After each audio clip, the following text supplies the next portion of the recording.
राम राम शेतकरी मित्रांनो, आपला जो घरगुती मक्का होता हा भरपूर तणामध्ये व्यापलेला होता. आता बघा ते तण जे आपण तिथंच्या तिथं ठेवलेलं आहे ते असं कुजन बघा किती जबरदस्त कुजन प्रक्रिया चालू झालेली आहे. जास्तीत जास्त 1 महिना झाला असेल आणि तिथली माती बघू शकतायत आणि वास पण एक नंबर येतोय. शेतकरी मित्रांनो, यामध्ये जास्त प्रमाणात तण होता. म्हणजे ते तणनाशक मारूनसुद्धा तण भरपूर होतं. ते काढल्यानंतर मक्याला झटका बसलाच होता. आणि विशेष म्हणजे हे आपण जे घरगुती बियाणे आहे ते लागवड केलेली होती, तर तरीसुद्धा आता अशा पद्धतीने बुट्टं काढणं चालू झालेलं आहे त्याच्या.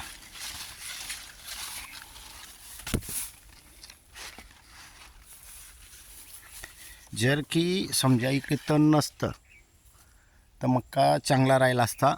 वाढ पण काही जागेवर जे चांगली जागा आहे किंवा तण कमी असेल तिथे जागा चांगली, आणि विशेष म्हणजे जिथं पाणी जास्त होतं तिथं मक्का चांगला आहे. शेवटी आपण हलका का दाखवतोय, कारण आपलं एक जे असतं ते आपण समोर दाखवतो.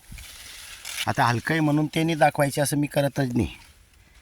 आता बघा इथे जास्त दाटी आणि प्लस सायर याच्यामुळे इथे असं झालेलं आहे. आपण आता त्यासाठी असं चेक करून घेतो चारा वासरीसाठी, पण मोकळ्या जागेवर चांगला भरलेला आहे. आता यामध्ये जेव्हा दाणे पडतील, भुट्टे तयार होतील, तेव्हा आपल्या लक्षात येईल.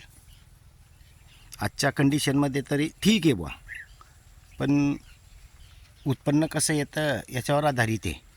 आता आपल्याला उत्पन्न याच्यावर समजा भुट्टे भरते कसे भरता आहेत याच्यावर अवलंबून आहे. आता भुट्टे तर चांगलेच भरतात, त्यात शंका नाही आहे. आपण तर मागच्या 2 वर्षी मागे लावलेलं आहे. काही मागच्या वर्षी अर्चनाताईंनी बी लागवड केलेली होती. तरी पण आपण यावर्षी बघू काय होतं. येतं जास्त तण असल्यावर सुद्धा याला कसे परिणाम भेटतात हेही समजेल आपल्याला. धन्यवाद.